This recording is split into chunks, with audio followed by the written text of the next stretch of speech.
Na gut, ich werde mich in deinem Namen bei den Menschen entschuldigen. Ja, mehr Wahl haben wir auch nicht. Boah. Guten Tag, meine Damen und Herren. Meine Freunde.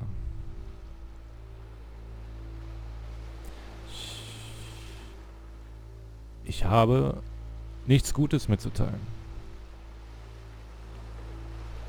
Nichts Gutes mitzuteilen. Ja. Die Maschine wird sich nicht bei uns entschuldigen. Die Maschine will nicht zugeben, uns absichtlich geschadet zu haben. Dann machen wir das zweite. Doch das spielt keine Rolle. Wir sind stärker als sie meint. Wir werden einen Weg finden, auch ohne sie zu leben. Wir brauchen ihre Spiele nicht. Genau. Lasst uns Vergeltung üben. Lasst uns zeigen, dass wir keine Versager sind. Wieder das zweite. Folgt mir, wir werden die Maschine zerstören. Folgt mir, wir werden alles zerstören, was die Maschine geschaffen hat. Ah, lieber nur das erste. Man muss ja nicht direkt alles kaputt machen. Das wird die Maschine aber nicht zulassen, oder? Und what the fuck ist die Maschine? Boah. Ach, Mann. Ja, Platz für ein paar Leute hier, ne? Wieder ohne Sound die Waffe. So, was nu? Sollen wir jetzt gegen die Maschine fighten oder was? Ich höre was, aber ich sehe nichts. Hier runter kann ich auch nicht. Zeig dich, du Hund. So now the work is becoming self-destructive. And I'll tell you, at the time that I first played this game, shortly after he made it, here's what I'm thinking to myself. I'm thinking that Code is stuck in his own head, and that it's having a very negative effect on him, and that all he needs to do is just start showing his work to people, to get some actual feedback on his games. It might get him out of isolation. So, as I'm thinking this, I realize that I could be the one to initiate it. Because it would never occur to Coda to start actively soliciting feedback, so what if I did it for him? If he could see the difference it would make to have more actual conversations with other human beings, would that bring him out of his mental spiral? Would it give him confidence in himself? Would it bring meaning back into his work?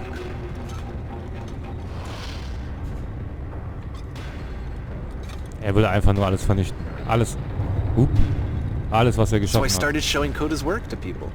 I took this one, and the islands which you just played, the theater, the notes, the house cleaning game, and some of the prison escape games. I brought them to people that I knew and trusted. I asked their opinions. And the great part is that they really loved his games. You know, the point of it all was just to give him some external reference point, but they genuinely loved his work. There was nothing for him to be afraid of.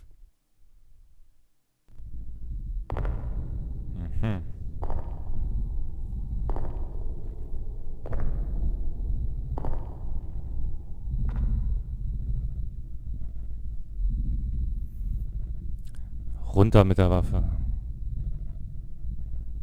Ich hab doch gar keine Waffe mehr. Ah.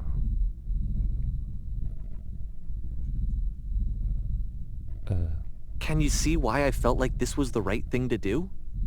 Because it's the thing that I always feel like I need, to be told that my work is good, that I am good. When someone really connects with a thing that I've made, when they see themselves purely in my work, there's nothing that feels better. And I got to give that very same feeling to my friend. I did something... I really felt like I'd done something good, like I was a good person. I felt like there was a friend who was in trouble and was unhappy and maybe didn't like themselves, and I could fix it. If I could give him this gift, maybe I could fix the problem. When they told me how much they enjoyed his games, it was the best feeling. It was the absolute best feeling. It made me feel so happy. So beautifully, beautifully happy.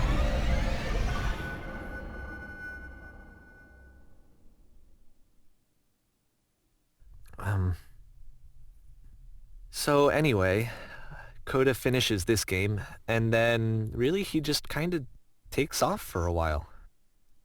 So this is June of 2011, and I didn't hear anything from him for several weeks, I guess. And so out of nowhere, one day I get an email, and it's got a private link to a new game of Coda's. This one is called The Tower, and to my knowledge, it's the last game that Coda ever made. So let's take a look. Da bin ich ja mal gespannt. Juni 2011. Der Turm.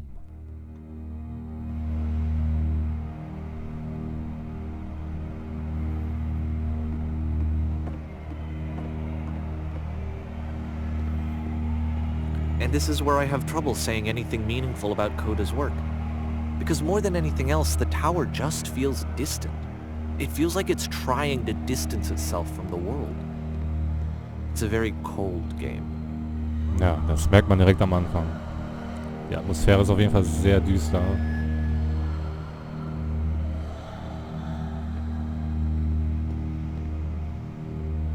Man kann die Emotionen irgendwie spüren.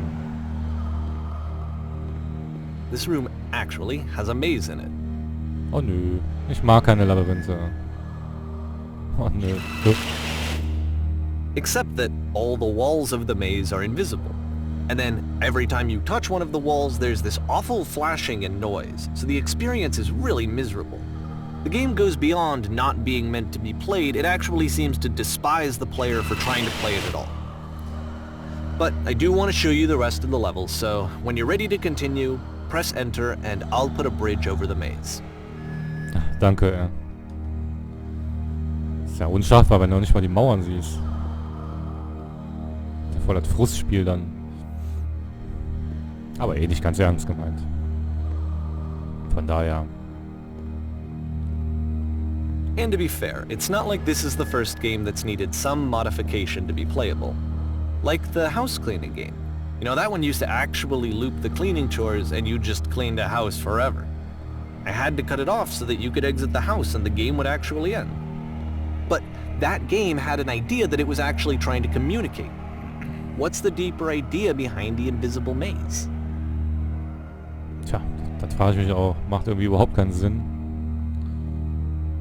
Was haben wir denn hier jetzt? The only way past this challenge is to randomly guess the 6-digit code.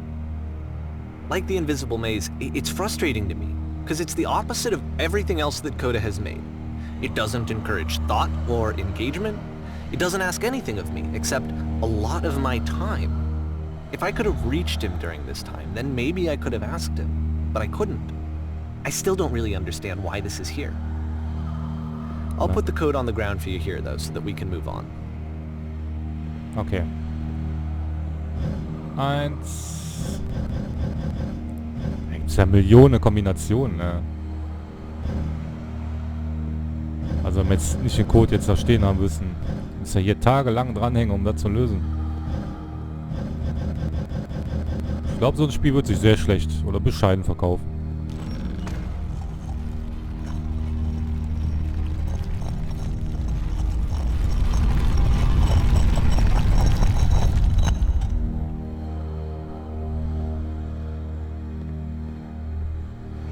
So, was erwartet uns jetzt?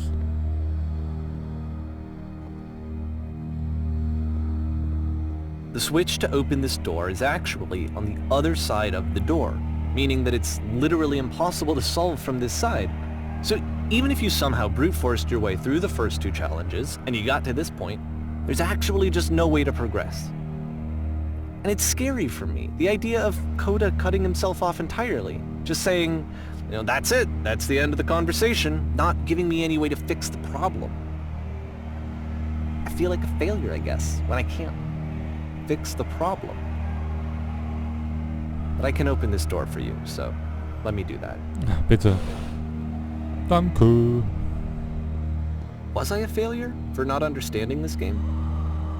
I mean, I don't know why I would be. It's not like everything needs to have a solution, but I feel it somehow. I feel like I failed, and I don't understand why. Das ist einfach nur mega strange. I remember, it's June of 2011. I'm playing this for the very first time. And as I'm playing, I'm thinking to myself, I don't know this person. I have no idea who this person is. It wasn't the guy I knew, it wasn't my friend. I had come to so many conclusions from looking at all of his work up to this point, and then suddenly none of them...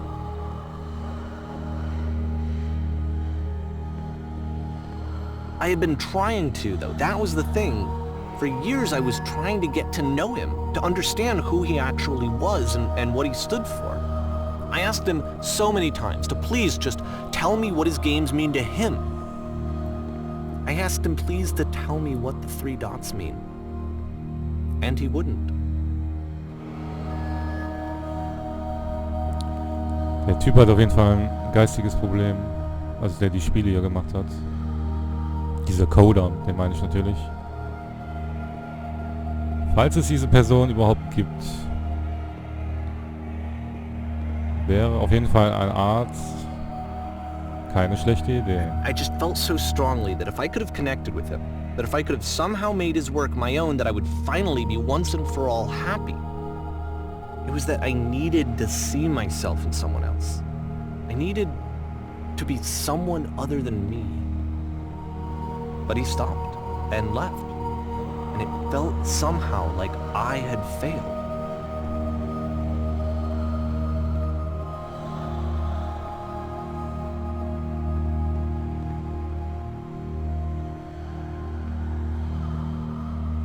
Where did I screw up? Du hast doch gar nichts falsch gemacht, oder? Kannst doch gar nichts für. Lieber Davey, vielen Dank für dein Interesse an meinen Spielen. I'm the reason that you stopped making games, aren't I? It's because of what I did. I poisoned it for you. Ha. Ich möchte dich bitte, mich nicht mehr anzusprechen. Ich möchte dich bitte? Ja, ich möchte dich bitten. Naja, kleinere Übersetzungsfehler.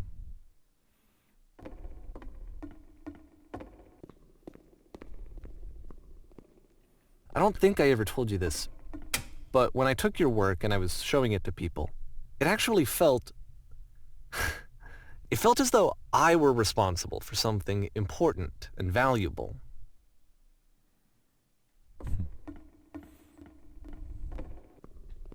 Deine Spiele sind auf jeden Fall sehr interessant, Mann. And the people who played them, they treated me like I was important.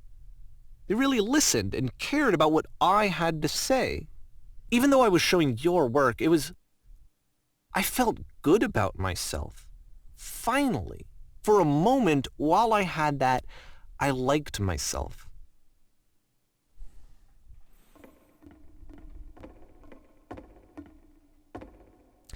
Gäbe es eine Antwort, einen Sinn, würde dich das dann glücklicher machen.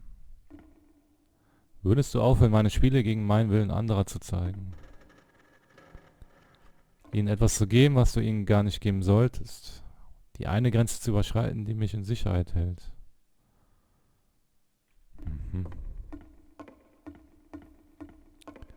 Könntest du bitte aufhören, meine Spiele zu ändern? Hör auf, irgendwelche Straßenlampen reinzusetzen. Aha. And then you stopped, and I didn't have anything left to show people. I just had to be with myself. And as soon as that happened, there was no feeling at all. Nothing. Less than nothing. What does that mean? Du verlangst etwas, was ich dir nicht geben kann. Ich hab es einfach nicht. Es deprimiert mich nicht, wenn ich mal keine neuen Ideen habe. Diese Tiefs gehören einfach dazu. Die Tatsache, dass du mich für frustriert oder gebrochen hältst, sagt mehr über dich als über mich aus. Ich weiß, du verstehst das alles noch nicht. Das ist in Ordnung, nicht mein Problem. Aber ich hoffe, dass es irgendwann einen Klick macht und du diesen ewigen Kampf endlich beendest. I'm afraid that I did something really stupid because I don't like myself. Und dann wirst du auch verstehen, was ich meine. Sag nichts. Ah, gleiche Rätsel, oder? Boah. Oh nein. That's why I'm releasing this collection of your work, is because I haven't been able to find any other way to reach you. I've tried everything. And so a part of me has hope that if I put this compilation out into the world, and if I put my name on it, that maybe enough people will play it so that it'll find its way to you, so that I can tell you that I'm sorry. I know I screwed up. If I apologize to you truly and deeply, will you start making games again? Please, I need to feel okay with myself again. And I always felt okay as long as I had your work to see myself in. I mean, is something wrong with me? Because I know that I did an awful thing, and I'm doing it again right now. Like, I'm showing people your work, but I can't stop myself from doing it. That's how badly I need to feel something again, like I'm an addict. There has to be something wrong with me. Can I apologize? What if I tell you I was wrong? Will that work? Will that fix it? I don't know. I don't think it will, but there's nothing else that I can do. Just tell me what you want. I'm sorry. I'm sorry. Please, start making games again. Please help me. Please give me some of whatever it is that makes you complete. I want whatever that wholeness is that you just summoned out of nothing and you put into your work. You were complete in some way that I never was. I want to know I want to know how to be a good person. I want to know how not to hate myself. Please. Die Wände kommen immer näher. I'm fading, and all I want is to know that I'm going to be okay. Autsch.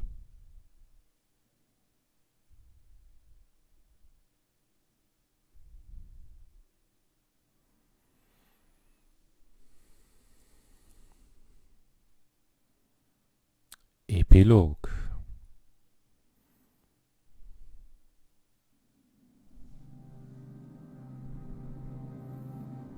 Hey, das kommt mir da bekannt vor. War das nicht bei The Standy Parable auch? Zumindest so ähnlich.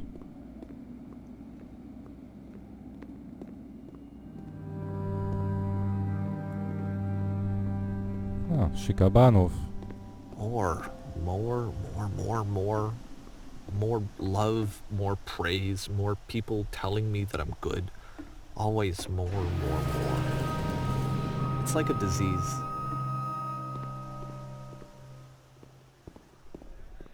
Tja, Ruhm kann süchtig machen. Das ist wohl wahr. Solution.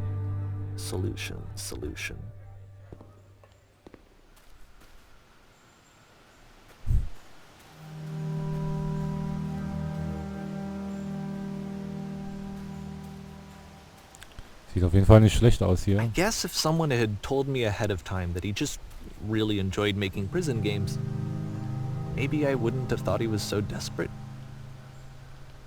I wouldn't have told so many people that he was depressed. Maybe he just likes making prisons.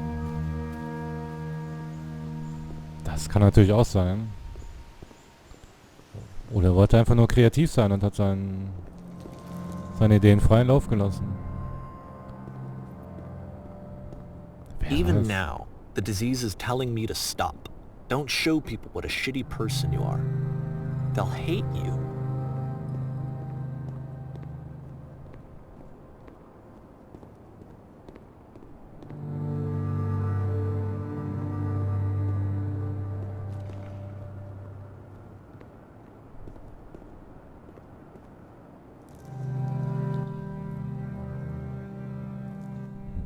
Hallo? Von einem schicken Haus in eine dunkle Höhle. Mit sehr niedriger Decke.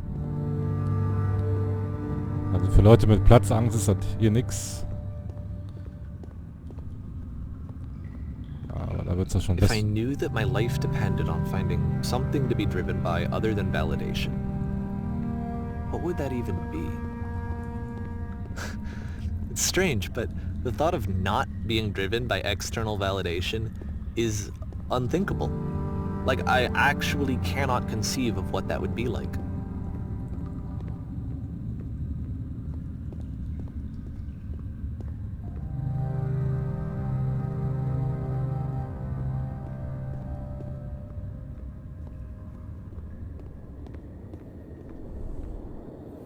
What now? Immer wenn ich gerade was sagen will, quatscht der Typ.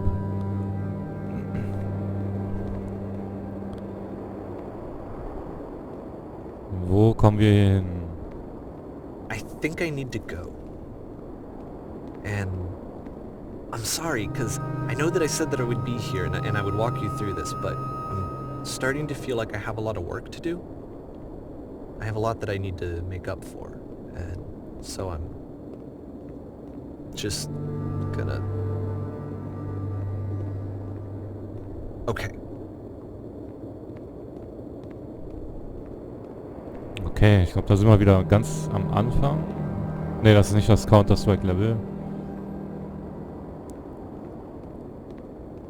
Das hat so ein bisschen ägyptischen Touch hier.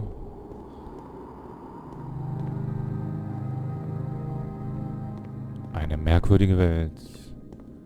Merkwürdige Türbögen. Mitten in der Wüste.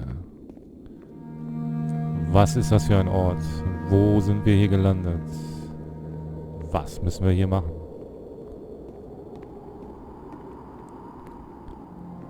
Da ist ein Loch im Boden.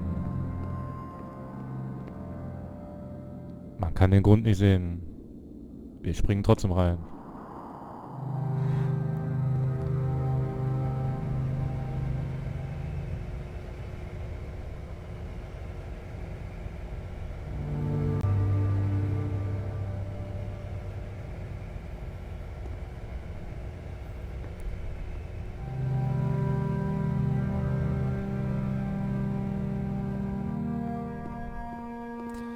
So, wo kommen wir denn jetzt hier hin?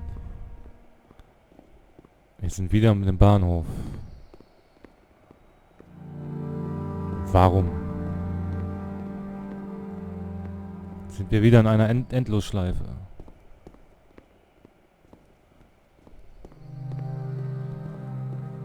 Oh Gott, ein megamäßig langer Gang.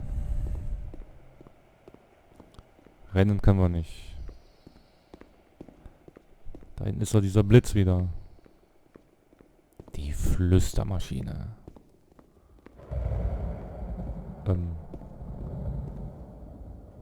Ja. Ich habe schon gedacht, die Wand kommt von hinten angefahren oder sowas.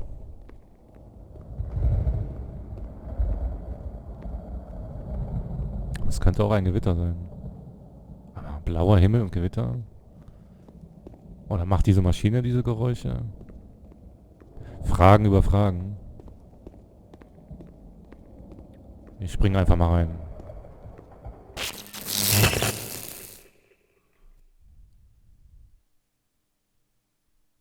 Nein.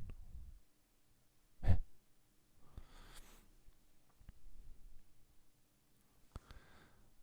Oh mein Gott. Ein gigantisches Labyrinth. Aus dem du nie wieder lebend rauskommst. Oh, wieso ist die Musik auf einmal so laut? So laut. Wow. Stellt euch vor, ihr werdet da irgendwo mitten in diesem Labyrinth.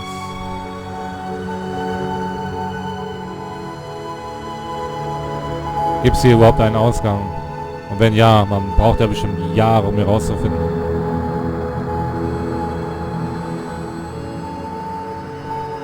Der Planet des Labyrinths. Ein unendliches Labyrinth.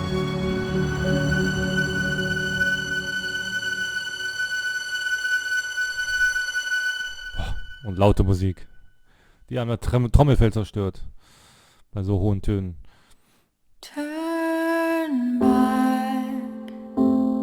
Tja, und das war The Beginner's Guide. Auf jeden Fall eine krasse Erfahrung. Aber sehr gut gemacht.